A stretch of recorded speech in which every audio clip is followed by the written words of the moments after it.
Ketika Yesus, yang luar biasanya, ketika Yesus sampai ke tempat itu, ia melihat ke atas. Yesus loh yang melihat ke atas, karena posisinya waktu itu Zakheus ada di atas. Saudara kalau kalau ngerti dengan ini, itu enggak secara harafiah saudara. Itu Yesus sedang melihat bahwa apa yang dunia lihat rendah, Yesus melihat dia look up to Zakheus. Kalau saudara melihat ini secara profetik, saudara akan melihat bahwa apa yang melihat dunia itu rendah, pendosa, pemungut cukai, segala macam. Tapi Yesus look up kepada dia, melihat kepada dia. Supaya apa? Mengajarkan orang pada waktu itu bahwa, hei kamu jangan menghakimin orang ini. Aku aja bisa melihat dia dengan benar, melihat dia berharga.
Masih di bulan November, tema gereja kita tentang generosity atau kemurahan hati. Dan pagi ini sama-sama kita akan belajar, dan pagi ini kita sama-sama belajar, saya juga belajar, saudara juga belajar, tentang kemurahan hati Yesus, dan apa yang firman katakan tentang kemurahan hati. Karena generosity itu bicara tentang kemurahan hati. Sehingga kita mengerti mengapa kita sebagai orang percaya harus bermurah hati. Jadi kita harus ngerti dulu kenapa kita harus bermurah hati. Nanti kita akan bahas, dan saya akan bahas poin demi poin yang akan saya bagikan di dalam khotbah saya pada pagi hari ini. Sebagai dasar bagi kita bagaimana kita orang percaya bisa bermurah hati. Saya encourage saudara untuk mengeluarkan catatan saudara. Karena Adam dan Hawa jatuh ke dalam dosa karena apa? Karena lupa mencatat. Oleh karena itu buka catatan saudara, nanti jangan sampai lupa, nanti Tuhan tagih jadi kita jatuh dalam dosa. Oh bukannya bercanda ya. Oke, mari buka catatan saudara karena sebagai budaya kita dalam gereja ini. Dan judul khotbah saya pagi ini adalah mengasihi. Katakan mengasihi. Bicara mengasihi, pasti saya percaya bahwa setiap kita sudah terlalu sering mendengarkan kata mengasihi.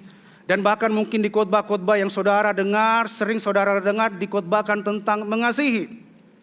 Tetapi saya percaya, dan ini yang sampai hari ini yang saya percaya bahwa sekalipun itu berulang-ulang, sekalipun itu repetition atau berulang-ulang kita dengar, saya percaya ada yang fresh, ada yang baru yang senantiasa Tuhan boleh nyatakan. Katakan amin. Kata mengasihi ini adalah bentuk kata kerja saudara. Di mana ada tindakan kasih yang kita lakukan, ada tindakan kasih yang kita berikan melalui apa? Melalui pemberian kita kepada orang lain. Dan yang sangat besar kaitannya dengan generosity. Jadi mengasihi ini adalah kata kerja yang dimana setiap kita ada bagiannya melakukan, ada bagian kita untuk mengerjakan itu di dalamnya. Mungkin berbeda atau berpertentangan dengan apa yang saudara yakini selama ini, tetapi saya berdoa supaya firman Tuhan membuka hati saudara untuk menerima kebenaran firman Tuhan yang memerdekakan kehidupan saudara. Katakan amin. Sebelum saya bagikan beberapa poin dari khotbah yang saya akan bagikan pagi ini, mari saya mengajak saudara untuk boleh melihat arti daripada kata generosity atau kemurahan hati. Kalau saudara boleh melihat ke depan generosity atau kemurahan hati dari KBBI atau Kamus Besar Bahasa Indonesia, artinya generosity atau kemurahan hati atau bicara tentang suka memberi, mudah memberi, penyayang, pengasih, suka menolong, baik hati. Dan ini pengertian daripada KBBI atau Kamus Besar Bahasa Indonesia. Saudara bisa foto, saudara bisa catat. Next. Nah, generosity kita mau melihat dari bahasa Ibraninya yaitu keset. Bukan keset yang ada di rumah saudara ya. Tapi ini keset artinya dari bahasa Ibrani adalah generosity atau kemurahan hati adalah bicara tentang kemampuan kita untuk menempatkan diri kita dalam diri pribadi orang lain. Sehingga bisa melihat, berpikir, merasakan menurut apa, menurut mata kita, pikiran kita dan perasaan orang itu. Jadi menurut bahasa Ibraninya atau keset ini generosity adalah bagaimana kita menempatkan diri kita di dalam pribadi orang. Tujuannya adalah supaya saudara bisa melihat, supaya saudara bisa berpikir, supaya saudara bisa merasakan seperti apa yang mereka boleh rasakan. Nah, yang kedua dari generosity, yang ketiga generosity atau kemurahan hati dari bahasa Yunaninya adalah eleo. Berbahagialah saudara yang ada namanya di sini Leo. Adakah saudara di antara yang ada di sini namanya Leo? Karena nama saudara adalah kemurahan hati atau generosity. Katakan amin. Nah, dalam bahasa Yunaninya eleo itu adalah sikap suka memberi,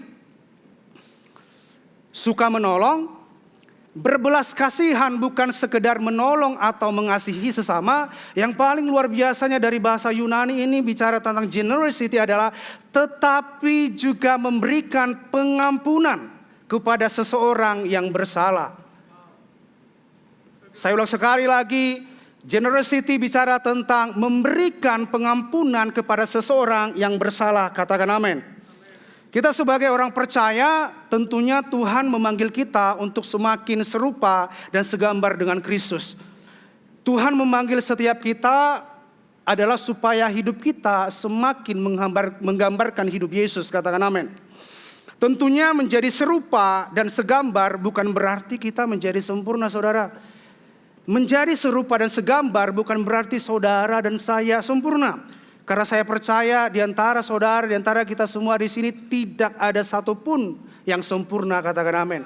Adakah di antara saudara yang sempurna? Boleh lambaikan tangan saudara. Karena ketika saudara mengangkat tangan saudara, saudara sempurna. Detik ini juga saudara akan diangkat sama Tuhan. Amin. Amin. Oke. Jadi saya percaya garis bawahi bahwa tidak ada satu orang pun di tempat ini yang sempurna. Serupa dan segambar yang saya maksud di sini adalah semakin hari hidup kita ini semakin menggambarkan apa? Menggambarkan yang namanya karakter Bapa, yang menggambarkan yang namanya karakter Yesus. Itulah yang dinamakan serupa dan segambar dengan Kristus.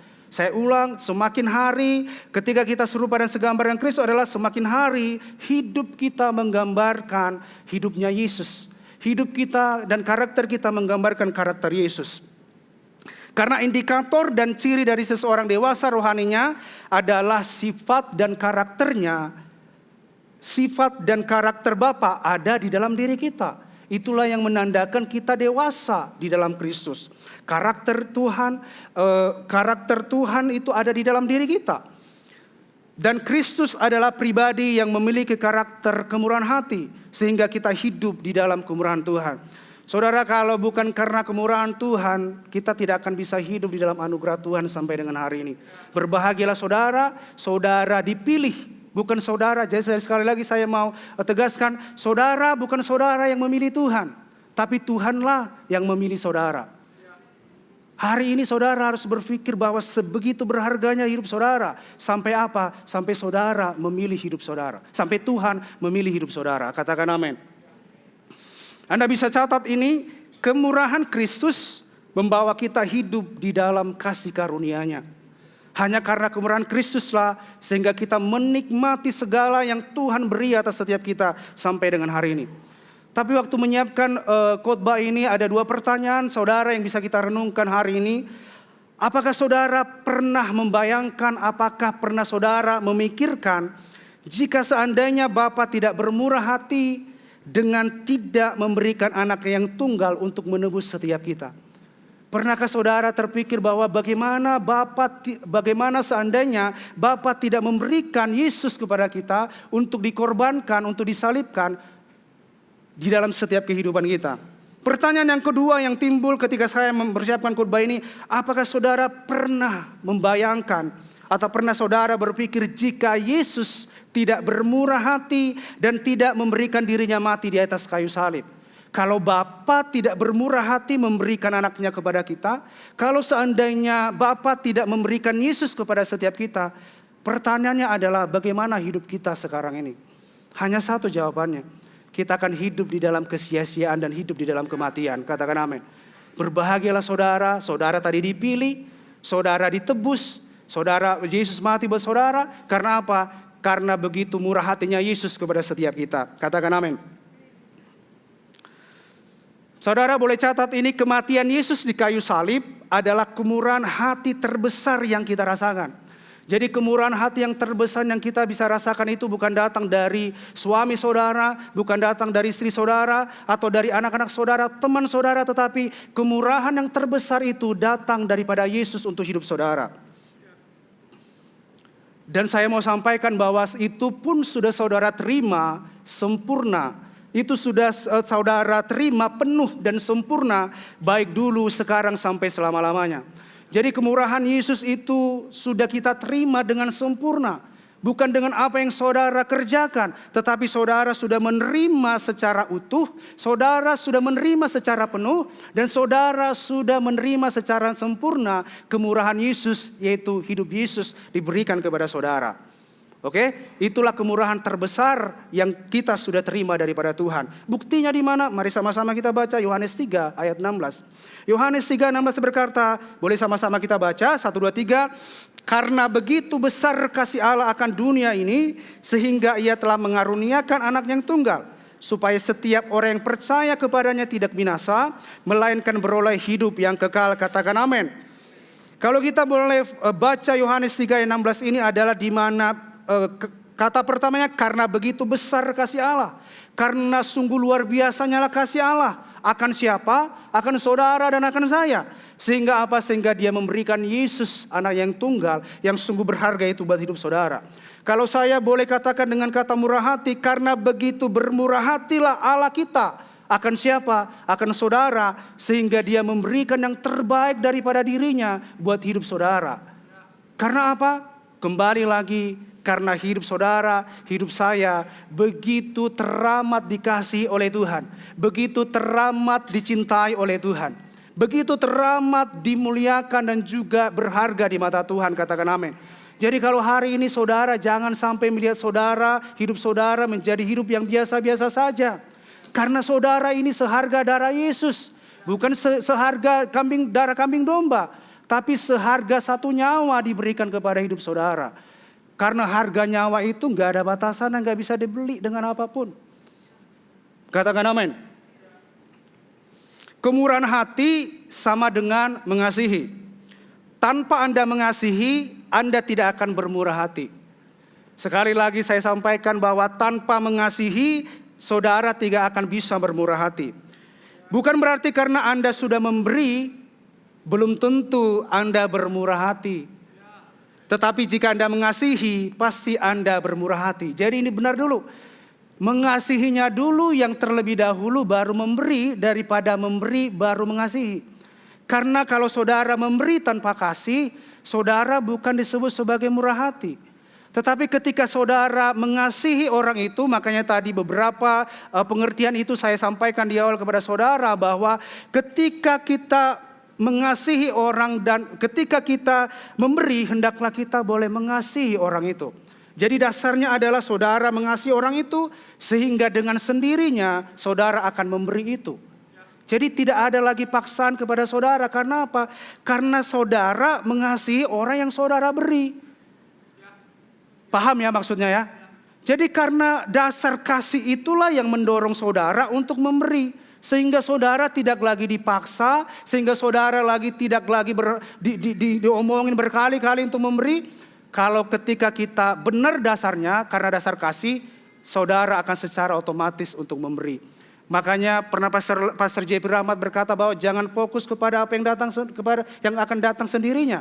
Jangan fokus kepada memberinya, tetapi fokus dulu kepada saudara mengasihi orang itu. Maka rasa memberi itu pun akan keluar daripada hidup saudara. Karena saya percaya ketika saudara mengasihi, saudara pasti keset, saudara pasti eleo dengan orang lain. Saudara pasti bisa menempatkan diri saudara seperti kepada orang lain itu. Sehingga saudara bisa merasakan apa yang orang itu rasakan.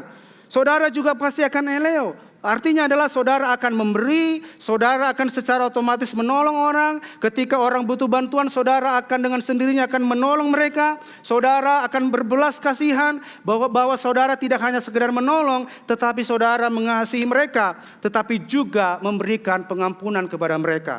Saudara jangan lupa bahwa generosity, hal yang paling dalam itu adalah ketika saudara memberikan pengampunan kepada orang yang tidak bersalah kepada saudara. Dan itulah yang Yesus kerjakan. Makanya saya tadi sampaikan bahwa generosity atau kemurahan terbesar yang sudah kita terima adalah Yesus mengampuni setiap kita. Jadi generosity yang luar biasanya adalah bagaimana saudara boleh mengampuni orang yang bersalah kepada saudara. Contohnya mungkin saudara datang kepada seseorang. Bicara tentang murah hati bukan bicara hanya materi saja, tetapi kan saya berikan contoh kepada saudara. Mungkin dalam generosity atau kemurahan hati saudara, saudara bisa datang kepada orang di mana saudara bisa berdoa buat orang itu. Seperti yang tim doa yang kita sudah lakukan yang luar biasa, di mana hati mereka penuh dengan kemurahan hati, di mana ketika mereka dengar ada orang yang sakit, mereka langsung mendoakan mereka. Itu dasar daripada apa? Karena mereka mengasihi orang yang sakit itu. Karena mereka menempatkan diri mereka seperti orang yang sakit itu. Akhirnya dari kasih itu mereka datang, mereka mendoakan, mereka tumpang tangan, mereka menghibur mereka di sana. Dan itu adalah bentuk daripada generosity. Jadi saudara ketika bicara generosity jangan saudara langsung ujung-ujungnya hepeng. Walaupun di dalam memberi itu juga ada namanya hepeng atau uang. Itu ya. Yang kedua mungkin saudara bisa memberikan pengampunan kepada orang yang mencegah saudara. Dan banyak hal lain yang bisa saudara berikan di luar daripada materi saudara. Bicara tentang generosity. Mungkin dalam pelayanan contohnya all builders and all leaders. Generosity bicara tentang juga melayani Tuhan. Saudara melayani Tuhan dengan sungguh-sungguh. Itu adalah generosity atau kemurahan saudara kepada Tuhan. Saudara melayani dengan sukacita. Saudara melayani bukan hanya karena jadwal, tetapi saudara melayani karena saudara benar-benar mengasihi Tuhan. Firman Tuhan berkata di Roma 12 ayat 11 dikatakan, janganlah hendaknya kerajinan kendor, biarlah rohmu menyala-nyala dan layanilah Tuhan. Jadi generosity ini bicara tentang di dalam pelayanan, saudara benar-benar melayani dengan sungguh-sungguh. Dengan hati saudara, itu keluar dari hati saudara. Makanya firman Tuhan berkata bahwa hendaknya kerajinanmu jangan kendor. Biarlah apa? Biarlah rohmu menyala-nyala dan layanilah Tuhan. Saya akan bagikan beberapa poin dengan cepat saja sebagai orang percaya mengapa kita harus bermurah hati. Yang pertama adalah loving God atau mengasihi Tuhan. Mengapa kita sebagai orang percaya harus memurah hati? Karena kita tentunya mengasihi Tuhan yang pertama. Yang pertama adalah kita mengasihi Tuhan. Sebelum saya membahas bagaimana kemurahan hati seorang janda miskin pada waktu itu ketika Yesus mengajar dan ketika Yesus ada bersama-sama di Bait Allah. Sebelum saya menyampaikan ini, kita sama-sama boleh belajar bagaimana dia memberi 2 peser atas apa yang dia punya kepada Tuhan karena dia benar-benar mengasihi Tuhan. Terlebih dahulu saya akan sampaikan bahwa kemurahan Bapa dan kemurahan Yesus menjadi teladan bagi kita orang percaya, mengapa kita juga harus hidup sebagai orang yang bermurah hati. Jadi saudara jangan lihat sampai kiri-kiri saudara, karena sampai kiri ke saudara bisa saja tidak bermurah hati, tetapi kalau pandangan saudara, hidup saudara, teladan saudara, saudara melihat kepada Yesus yang bermurah hati, saudara akan tetap bermurah hati, katakan amin. Kita bermurah hati karena baik Bapa, kita bermurah hati baik Yesus adalah pribadi yang memiliki karakter murah hati dan Kristuslah yang kita teladani. Lukas 6 ayat 36 di dalam terjemahan barunya dikatakan, hendaklah kamu murah hati, sama seperti Bapamu adalah murah hati. Jadi kita bermurah hati bukan karena supaya kita viral atau supaya kita supaya kita terlihat hebat. Kita bermurah hati supaya kita terlihat tren. Tetapi firman Tuhan Lukas 6 ayat 13 dikatakan, kita bermurah hati karena Bapa kita adalah yang murah hati. Kita adalah anaknya, hendaklah kita bermurah hati. Firman Tuhan ini mengajarkan kita bahwa Bapa kita bermurah hati, demikianlah kita anak-anaknya juga bermurah hati.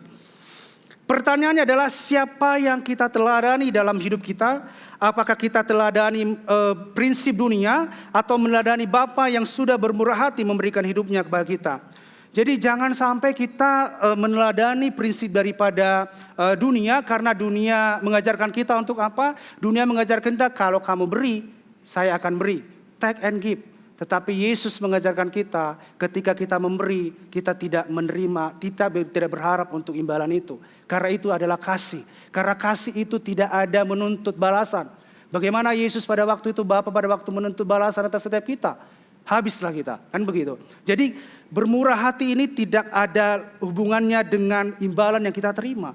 Karena saya percaya bahwa saudara melakukan bermurah hati kepada orang, saudara generosity kepada orang, saya percaya Tuhan gak akan tinggal diam. Tuhan yang akan memenuhi lumbung-lumbung kita, dan Tuhan yang akan memberkati kita, katakan amin.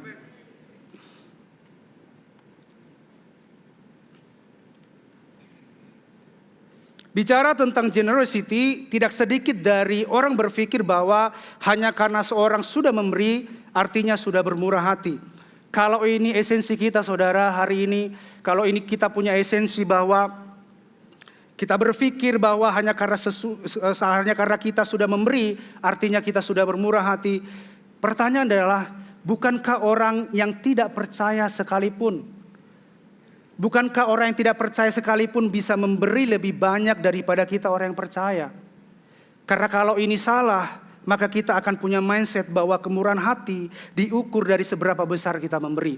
Walaupun saya percaya bahwa pemberian daripada orang yang tidak mengenal Tuhan, dan ketika saudara menyadari betapa Tuhan begitu baik, betapa Tuhan telah bermurah hati kepada kita, bahkan kita akan bisa memberi lebih daripada apa yang mereka beri. Katakan amin.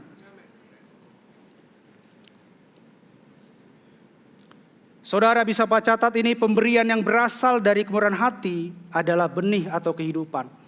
Bedanya kita dengan orang-orang di luar orang percaya, ketika mereka memberi, mereka tidak melihat itu sebagai benih. Saudara kalau tahu benih itu adalah kehidupan. Jadi kalau saudara memberi dengan rasa mengasihi saudara, kalau saudara memberi dengan penuh kasih kepada orang, itu akan menjadi benih. Dan itu akan terjadi pertumbuhan. Dan itu bukan hanya jadi benih buat orang lain, tetapi itu juga menjadi benih buat saudara, di mana itu akan bertumbuh dan tidak hanya berhenti bertumbuh, tetapi itu menghasilkan buah yang bisa dinikmati oleh orang banyak. Itulah kalau kita itu dasar bermurah hati kita didasarkan daripada apa? Daripada kita kasih, memberi kepada orang. Makanya saudara kalau memberi persembahan, kalau saudara memberi apapun itu, jangan anggap sepele saudara. Berdoa, sekalipun 10.000 yang saudara masukkan ke kotak persembahan, berdoa dengan iman, Tuhan ini benih yang kutabur. Artinya apa? Ada iman di situ. Daripada saudara memberikan banyak, tetapi saudara tidak ada iman saudara di situ. Dan itu bukan benih namanya. Benih itu yang akan dinikmati orang. Benih itu akan dinikmati oleh saudara sendiri. Jadi hari ketika saudara memberi persembahan, berdoa sama Tuhan, Tuhan, aku memberi ini karena aku tahu Engkau sudah memberi terlebih dahulu, karena Engkau telah bermurah hati buatku, dan aku memberi ini adalah sebuah benih yang yang orang banyak juga akan mengalami dan menikmati hasil daripada benih itu. Katakan amin. Mari dengan cepat saja kita masuk ke Markus 12 ayat 41 sampai dengan 44. Saya minta tim SM untuk boleh menyediakan yang tadi saya sampaikan. Tapi kita fokus kepada Markus 12 ayat 41 sampai dengan 44. Kita bergantian baca, saya dari 41, saudara bergantian 42. Saya bacakan ayat 41. Pada suatu kali Yesus duduk menghadapi peti persembahan dan memperhatikan bagaimana orang banyak memasukkan uang ke dalam peti itu. Banyak orang kaya memberi jumlah yang besar. 42, 1, 2, 3.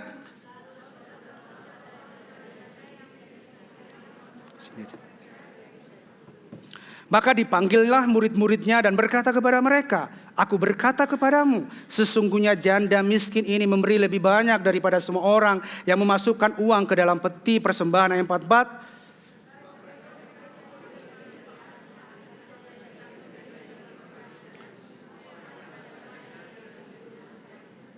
Saudara, waktu mempersiapkan khotbah ini ada hal yang luar biasa dan saya baca berulang-ulang ini apa maksud Tuhan, apa pesan Tuhan dari ayat firman Tuhan yang dibaca di Markus 12 ayat 41 sampai dengan 4. Kita fokus, boleh ditampilkan ayat 41.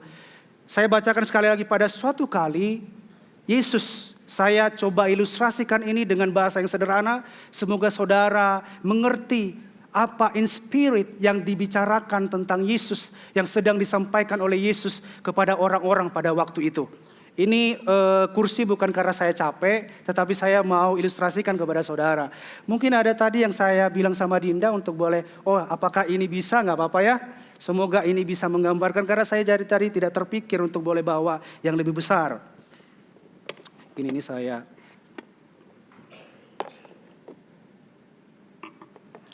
Boleh saya panggil orang-orang Farisi dan orang-orang ahli Taurat 2 orang dan juga janda 1 orang ya. Saudara sesungguhnya bukan janda, tetapi ini hanya ilustrasi, saya mohon maaf. Buat kakak saya yang luar biasa, Kak Neta. Mungkin saudara ada di sini. Oke, ini karena saya hanya ada 150 dan ada juga receh-receh. Saya bilang sama istri saya, tolong disiapkan, dan puji Tuhan ada receh yang saya temukan di dompet saya. Mungkin yang recehnya mungkin bagian daripada seorang janda. Kak Neta bukan seorang janda ya. Ini yang dan ini ahli Farisi dan ahli Taurat. Mungkin teman-teman boleh di sebelah sana. Ya, di sana. Saudara fokus kepada ayat 41. Waktu itu Yesus mengajar, berkeliling mengajar di Yerusalem pada waktu itu. Dan pada suatu kali, ini saya Yesus ya, ini ibaratkan saya Yesus. Pada suatu kali Yesus duduk menghadap peti. Dan saudara bayangkan di hadapan saudara ini adalah peti dan ini adalah kotak persembahan itu. Saya sebenarnya mau minta tim untuk mengangkat itu, tapi saya khawatir mereka terlalu kelelahan mengangkat box offering di depan. Bayangkan ini adalah petik persembahannya, ini adalah kotak persembahannya. Pada waktu itu Yesus ada di bait Allah dan melihat orang-orang waktu itu sedang memberi persembahan begitu ya. Yesus duduk menghadap peti itu, peti persembahan, dan memperhatikan bagaimana orang banyak memasukkan uang ke dalam peti itu. Boleh orang Farisi, orang-orang ahli Taurat boleh masukkan uangnya, jangan dibawa pulang ya. Jangan dimasukin, digulung aja nggak apa-apa. Digulung 1, and then bisa balik. Nah, kemudian datanglah seorang janda memberi dengan, kakak ini ibaratkan kakak ini janda yang miskin, yang sudah lelah, yang compang-camping begitu ya, dengan penuh kelelahan dia datang dan memberikan yang sepeser itu. Nah, oke, thank you. Saudara, waktu saya merenungkan kebenaran firman Tuhan ini, kalau saudara baca, pada suatu kali Yesus duduk menghadapi peti persembahan dan memperhatikan. Saudara, kalau Yesus memperhatikan, saya percaya dia bukan tidak punya kerjaan. Waktu dia memperhatikan, kalau saudara memperhatikan berarti bahwa ada sesuatu yang penting di situ, benar nggak? Waktu Yesus memperhatikan, Yesus fokus ketika mereka datang memberi. Yesus memperhatikan bagaimana orang banyak memasukkan ke dalam peti itu. Banyak orang yang memberikan yang besar. Kalau dibandingkan 100.000 dengan 50.000 dengan uang 500, ini sangat berkali-kali lipat besarnya daripada yang janda itu berikan. Tetapi saudara, apa yang Roh Kudus ingatkan saya, in spirit dan sebagai propetik daripada firman ini, ketika Yesus memperhatikan bagaimana orang banyak memberikan uang, bukan berarti bahwa Yesus memperhatikan cara mereka memberikan ini secara harafiah. Bukan berarti bahwa Yesus gak kurang kerjaan melihat janda bagaimana cara memberi, bertati-tati. Hukum orang Farisi bagaimana berjalan, bukan itu saudara. Tetapi kenapa Yesus memperhatikan ini, karena apa? Karena Yesus tertarik dengan hati dan motivasi mereka memberi persembahan itu. Jadi Yesus bukan tertarik bagaimana cara mereka memberikan ke sini, tetapi in spirit, secara prophetic Yesus sedang memperhatikan hati mereka itu ada di sini, hati mereka itu ada di uang mereka, atau hati atau motivasi mereka itu ada di dalam Kristus. Karena Yesus telah bermurah hati dan mati buat mereka. Ada amin? Kalau saudara boleh membayangkan ini, bagaimana Yesus memperhatikan, itu bukan cara mereka meletakkan uang itu. Bukan cara mereka berjalan. Tetapi Yesus memperhatikan deep in spirit. Mereka melihat hati kecondongan, hati daripada orang-orang Farisi. Dan bagaimana seorang janda itu boleh memberi dari ketidakpunyaan. Silakan duduk. Boleh tepuk tangan dong buat mereka.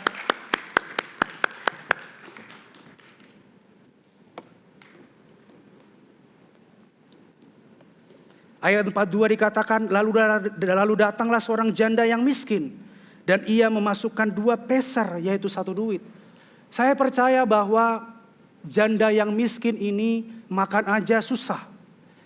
Saya percaya, saya sudah mencoba 1 kali dalam 1 hari makan.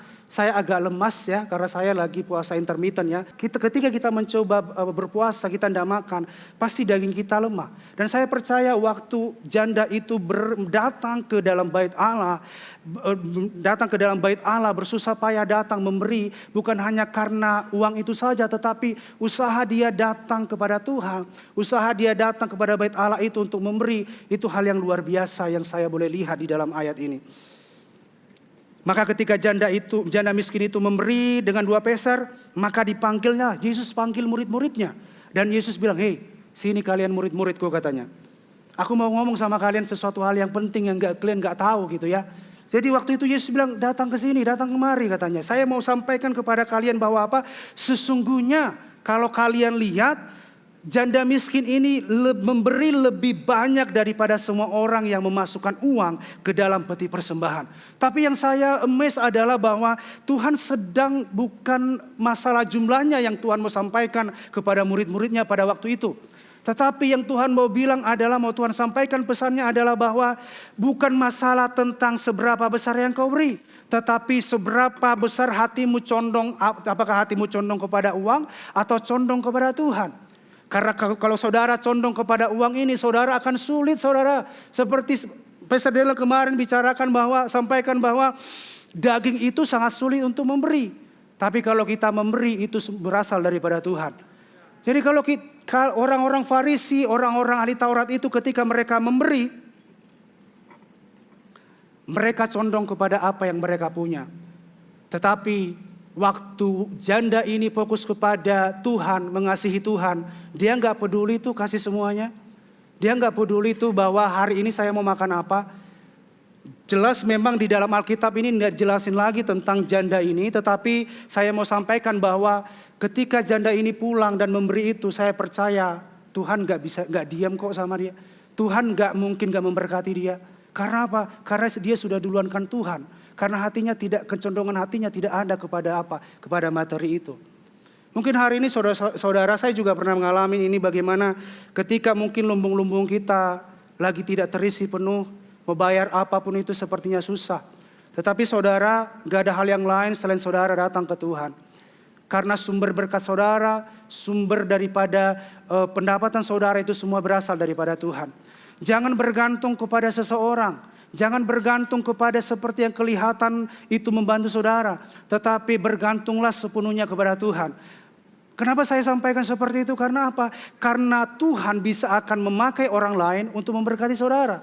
Jadi jangan fokus di samping kiri kanan saudara, tetapi fokuslah kepada Tuhan yang memberikan sumber berkat itu kepada hidup saudara. Katakan amin. Sejauh ini saudara diberkati? Amin. Markus 12 ayat 30 dalam terjemahan barunya dikatakan, kasihilah Tuhan Allahmu. Inilah yang dinyatakan oleh si janda miskin tadi. Mengapa dia memberi seluruh yang dia punya kepada Tuhan. Kasihilah Tuhan Allahmu dengan segenap hatimu, dan dengan segenap jiwamu, dan dengan segenap akal budimu, dan dengan segenap kekuatanmu. Kalau saudara baca Markus 12 ayat 30, ini terlebih dahulu disampaikan oleh Tuhan pada Yesus waktu itu berjalan mengelilingi, berjalan memberitakan firman dan mengajar kepada orang Israel. Karena tadi yang saya sampaikan di Markus tentang janda ini, Markus 12 ayat 41 sampai dengan 44. Jadi Yesus telah menyatakan ini kepada mereka pada waktu itu, dan saya percaya janda ini pun ada di situ. Orang-orang Farisi ini juga ada di situ mendengarkan Yesus pada waktu itu. Bahwa Yesus bilang bahwa, hei, kasihilah Tuhan Allahmu. Hukum yang pertama itu adalah kasihilah Tuhan Allahmu dengan segenap hatimu, dan dengan segenap jiwamu, dan dengan segenap akal budimu, dan dengan segenap kekuatanmu. Waktu wanita janda ini mendengar apa yang firman Tuhan katakan, apa yang Yesus katakan, dia menangkap hati Yesus. Dia mengatakan bahwa hatinya yang berubah dari yang kepada uang itu harusnya berubah kepada apa? Berubah kepada kasih Allah.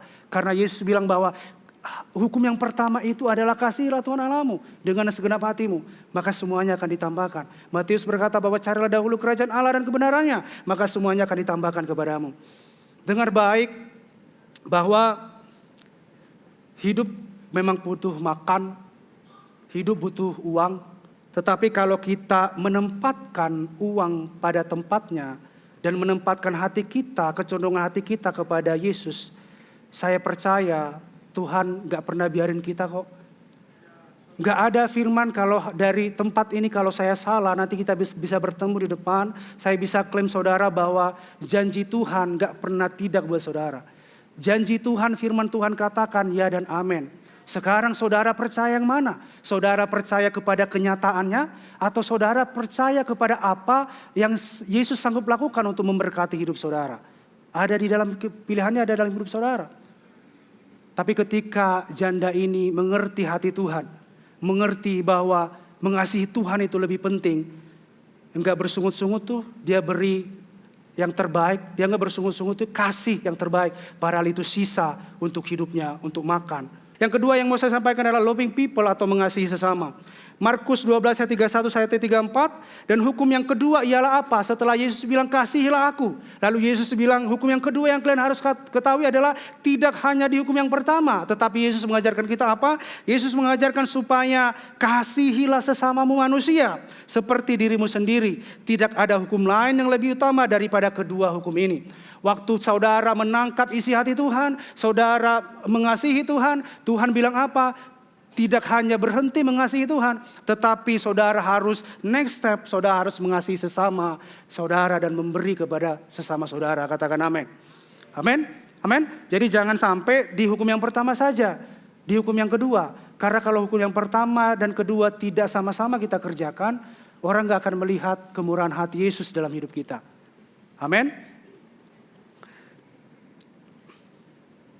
Mari dengan cepat juga kita buka Lukas 19 ayat 1 sampai dengan 10 yang ada kaitannya dengan loving people atau mengasihi sesama. Kalau saudara tahu bahwa loving God, loving people, creating lifestyle itu adalah sebagai culture mandate daripada gereja kita GKS Balikpapan, supaya setiap kita yang ada di sini mengasihi Tuhan lebih dulu, and then kita bisa mengasihi sesama. Karena sia-sialah ketika kita bilang kita mengasihi Tuhan, tetapi kita tidak mengasihi sesama. Ini harus berjalan secara bersamaan. Ini bicara tentang Zakeus. Kalau saudara, adakah nama saudara di antara ini yang namanya Zakeus? Saya bingung kenapa ya di dunia ini tidak ada namanya Zakeus ya. Saya juga bingung ya, padahal luar biasa loh Tuhan yang datang ke Zakeus. Oke, mari kita sama-sama baca Lukas 19 ayat 1 sampai 10. Yesus masuk pada waktu itu ke kota Yeriko dan berjalan terus melintasi kota itu. Di situ ada seorang yang bernama Zakeus. Zakeus itu siapa? Kepala pemungut cukai. Zakeus itu dibilang seorang yang kaya. Jadi Zakeus ini diidentifikasi adalah namanya Zakeus. Diidentifikasi dia adalah pekerjaannya pemungut cukai dan dia adalah seorang yang kaya. Ia berusaha untuk melihat orang apakah Yesus itu. Dia berusaha melihat Yesus. Karena apa? Karena badannya pendek. Mungkin sekitaran 1 meter lebih lah ya. Nah, ia berusaha untuk melihat orang dengan susah payah melihat Yesus. Tetapi ia tidak berhasil karena orang banyak. Tapi saudara yang luar biasa, apakah Zakheus berhenti di sini karena kekurangannya? Karena dia pendek? Ayat 4 berkata, maka berlarilah ia mendahului orang banyak, lalu memanjat pohon ara untuk melihat Yesus yang akan lewat di situ. Ayat kelima, ketika Yesus yang luar biasanya, ketika Yesus sampai ke tempat itu, ia melihat ke atas. Yesus loh yang melihat ke atas, karena posisinya waktu itu Zakheus ada di atas. Saudara kalau kalau ngerti dengan ini, itu enggak secara harafiah saudara. Itu Yesus sedang melihat bahwa apa yang dunia lihat rendah, Yesus melihat dia look up. Zakheus. Kalau saudara melihat ini secara profetik, saudara akan melihat bahwa apa yang melihat dunia itu rendah, pendosa, pemungut cukai, segala macam, tapi Yesus look up kepada dia, melihat kepada dia. Supaya apa? Mengajarkan orang pada waktu itu bahwa, hei kamu jangan menghakimin orang ini. Aku aja bisa melihat dia dengan benar, melihat dia dengan benar, melihat dia berharga. Lalu Zakheus segera turun. Ketika Yesus melihat Zakheus berkata, Zakheus segeralah turun daripada pohon itu. Sebab hari ini aku harus menumpang di rumahmu. Luar biasa loh. Tuhan Yesus memanggil Zakheus dan dia bilang apa? Aku mau lo ke rumahmu. Mau makan lagi bersama-sama dengan Zakheus. Sehidangan bersama-sama dengan Zakheus. Bayangkan saudara kalau presiden datang mengundang saudara. Dan saudara Thomas. Kau Thomas, ayo ke rumah saya kita makan sehidangan. Apa enggak luar biasa? Dan ini Yesus loh yang undang Zakheus, yang sama sekali tidak dianggap orang-orang lain. Lalu Zakheus segera turun dan menerima Yesus dengan sukacita. Dia menerima Yesus dengan sukacita. Dia itu tetapi semua orang yang melihat hal itu bersungut-sungut. Nah inilah orang-orang yang suka menghakimin itu. Orang-orang Farisi, orang-orang hukum Taurat itu dia bilang begini. Mereka bersungut-sungut. Dia bilang katanya ia menumpang di rumah orang berdosa. Karena mereka apa? Selalu melihat kekurangan Zakheus, selalu melihat apa yang kurang di dalam hidup Zakheus. Di ayat 8 dikatakan, tetapi Zakheus berdiri waktu orang-orang itu ngomongin Yesus pada waktu itu. Mereka bilang Yesus kok menumpang di rumah orang berdosa. Kemudian Zakheus berdiri dan berkata dengan tegap, wibawa Kristus ada dalam dia. Dia berkata dengan berdiri dan berkata kepada Tuhan, setengah dari milikku akan kuberikan kepada orang miskin katanya. Tadi dia orang yang kaya, dia pemungut cukai. Saudara kalau tahu pemungut cukai itu adalah orang yang paling dibenci oleh orang-orang itu pada waktu itu. Karena itu adalah pendosa berat bagi mereka. Dia pemungut cukai dan dia mengambil melebihi daripada yang seharusnya. Kalau saya bilang dengan kata kasar bahwa ya si Zakheus ini pencuri gitu loh. Orang pendosa Zakheus ini. Makanya orang-orang bilang bersungut-sungut, kenapa sih Tuhan mau sehidangan dengan Zakheus? Kenapa sih Tuhan mau datang ke rumah Zakheus? Tetapi Zakheus berkata kepada Tuhan, Tuhan setengah dari milikku akan kuberikan kepada orang miskin. Dan sekiranya ada sesuatu yang kuperas dari seseorang akan kukembalikan 4 kali lipat. Saudara waktu Zakheus ketemu dengan Tuhan, hatinya berbalik tuh. Dulu yang dia sangat agresif.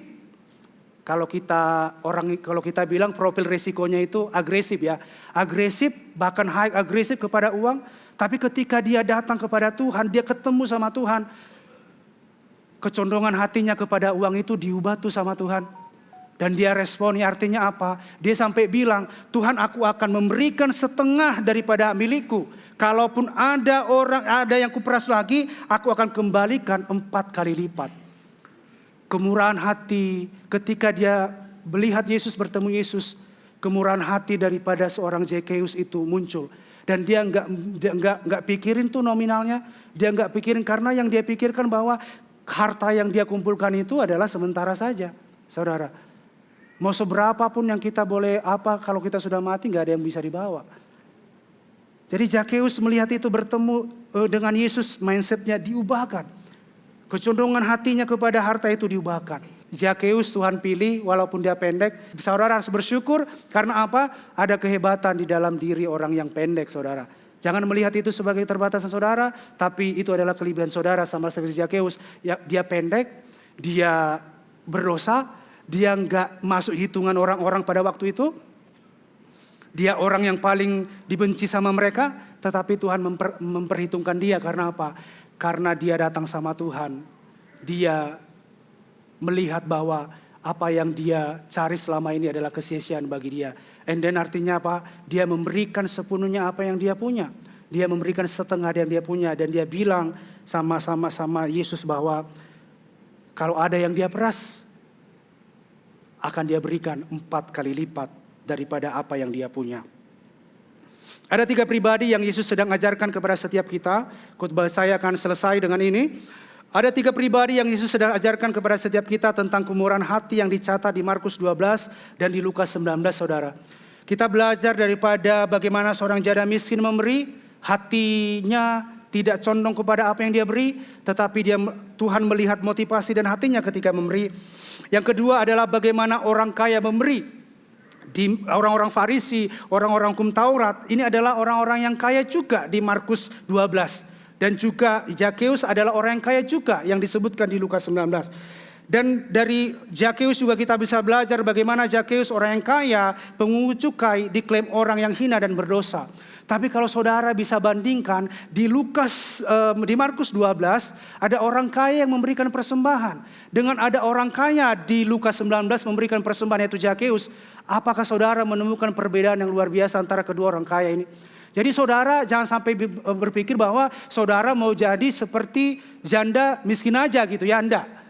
Saudara kalau boleh melihat ada seorang yang kaya yang diberkati di Markus 12. Dan ada seorang pribadi Zakeus yang diberkati juga seorang yang kaya di Lukas 19.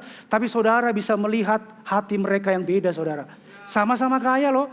Mungkin kalau saudara membandingkan, ini miskin harusnya piringannya miskin. Ini kaya harusnya piringan kaya. Saudara kalau saya mau sampaikan saudara, orang kaya di Markus 12 dengan orang kaya Zakeus Lukas 19. Ini sama-sama orang yang kaya. Tapi saudara bisa menemukan hal yang beda. Hal yang sangat signifikan dari mereka. Yaitu apa? Hati mereka ketika memberi kepada Tuhan. Orang kaya. Tapi beda kualitas hati mereka memberi. Ada amin? Jadi saya tidak memanggil saudara untuk menjadi orang miskin ya, bukan. Kita diberkati oleh Tuhan gitu ya. Supaya kita melihat gambaran bahwa kita melihat ada perbandingan nih. Antara apple to apple nih. Tapi yang membedakan mereka adalah hati mereka yang condong kemana. Dan Zakeus pada waktu itu dia mengasihi Tuhan, bertemu Tuhan, dia memberikan apa yang dia punya kepada Tuhan. Saya akhiri dengan khotbah saya dengan kesimpulan pada pagi hari ini. Yesus adalah teladan kita di dalam kemurahan hati. Kematiannya sebagai bukti dari kemurahan hati yang tertinggi yang dimiliki oleh Bapa dan yang dimiliki oleh Yesus. Sama seperti Bapa adalah murah hati, demikianlah kita orang percaya murah hati. Kemurahan hati itu selalu lahir dari kita mengasihi Tuhan. Saya ulang sekali lagi, kemurahan hati lahir dari kita mengasihi Tuhan. Sehingga kita mampu mengasihi sesama kita dan mampu bermurah hati kepada orang lain. Kalau dasar daripada kita tidak mengasihi, akan sangat sulit daging kita untuk boleh memberi. Apalagi kita melihat kepada kenyataan di dompet kita hanya ada 2 peser. Tetapi kalau saudara, basic daripada saudara adalah karena saudara mengasihi Tuhan, saya percaya saudara akan bermurah hati dan akan memberi kepada orang lain. Kemurahan hati tidak diukur dari seberapa banyak jumlah yang kita beri. Tetapi kemurahan hati bicara tentang motivasi dan hati kita memberi. Dan itulah yang diperhatikan oleh Yesus. Ketika janda itu memberi dan ketika orang kaya itu memberi. Yesus memperhatikan apa? Sikap hati mereka memberi. Motivasi mereka memberi. Jadi perlu bagi setiap kita untuk memperhatikan motivasi kita dan hati kita memberi. Jangan sampai kita berpikir bahwa saya kasih ke gereja, apa mereka pakai apa segala macam. Jangan seperti itu saudara. Karena kalau saudara didasari oleh kasih, pemikiran-pemikiran itu tidak lagi ada dalam hati kita. Karena kita tahu bahwa kita sudah dikasihi karena Tuhan telah bermurah hati atas setiap kita. Pemberian yang didasari oleh kemurahan hati akan menjadi benih yang saudara tabur di tanah yang subur. Yang akan bertumbuh menghasilkan buah dan buahnya dinikmati orang. Kalau saya percaya bahwa yang ditabur oleh si janda itu adalah benih. Tetapi yang ditabur oleh orang kaya itu adalah mungkin sama-sama benih. Tetapi yang ditabur oleh janda ini adalah benih yang ditaburnya di tanah yang subur. Karena apa? Karena motivasi hatinya yang benar kepada Tuhan. Sedangkan orang-orang kaya, orang Farisi itu menabur mungkin itu benih. Tetapi mereka menebih itu di tanah yang kering. Akhirnya apa? Mati di situ. Ketika mereka memberi itu, benih itu akan mati. Tetapi janda itu ketika memberi, benih itu bertumbuh. Karena dia apa? Karena benih itu ditabur dia di tanah yang subur. Melekatlah kepada Yesus sebagai sumber kemurahan hati itu, maka kita mampu untuk bermurah hati kepada setiap orang. Jadilah pribadi orang yang bermurah hati dimanapun kita berada. Saudara, jangan hanya bermurah hati dalam gereja ini. Gereja GKS Balikpapan tidak pernah menkoret saudara hanya bermurah hati di dalam gereja ini. Tetapi jadilah saudara menjadi orang yang bermurah hati dimanapun saudara berada. Baik di gereja ini, baik saudara di kantor saudara, baik saudara di rumah saudara, baik saudara di keluarga saudara, di rumah tangga saudara. Bermurah hatilah saudara. Dan itulah yang Yesus mau daripada setiap kita. Katakan amin. Kenapa tujuannya, apa yang boleh saya sampaikan pada pagi hari ini sambil kita bangkit berdiri? Apa tujuan daripada apa yang boleh kami bagikan selama sepanjang bulan di bulan November ini tentang generosity atau kemurahan Tuhan? Gereja ini bukan mau supaya saudara memberi banyak, memberi berlimpah-limpah atas gereja ini, bukan itu. Tetapi kenapa tema ini boleh ada GKS Balikpapan dengar baik? Kenapa tema ini tentang generosity ini oleh ada? Hanya satu saja saudara.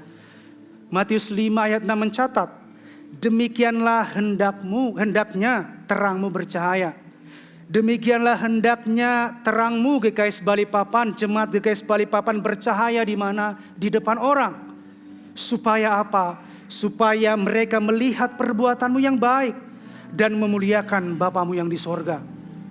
Saudara, apa yang kita sampaikan di sini bukan untuk gereja ini, tetapi ini adalah benih buat saudara.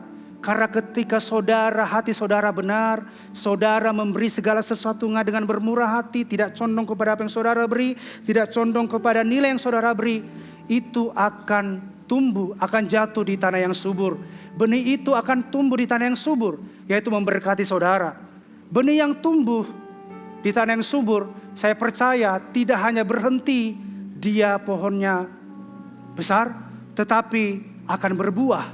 Dan itulah yang saudara akan nikmati daripada benih yang saudara tabur. Jadi saudara menabur itu bukan untuk orang lain. Secara deep in spirit sebenarnya saudara memberi itu bukan mulu-mulu saudara memberi kepada orang lain. Tetapi sebenarnya ketika saudara menabur benih itu, saudara akan menuai apa? Menuai buah, menuai berkat yang daripada Tuhan. Akhirnya apa? Janji Tuhan ya dan amin buat saudara. Dia gak pernah mengingkari janji kita. Dia berkata bahwa lumbung-lumbungmu akan dipenuhi. Berkat lumbungmu akan dipenuhi oleh susu, madu, dan anggur akan dipenuhi ke dalam lumbung-lumbung setiap kita. Katakan amin.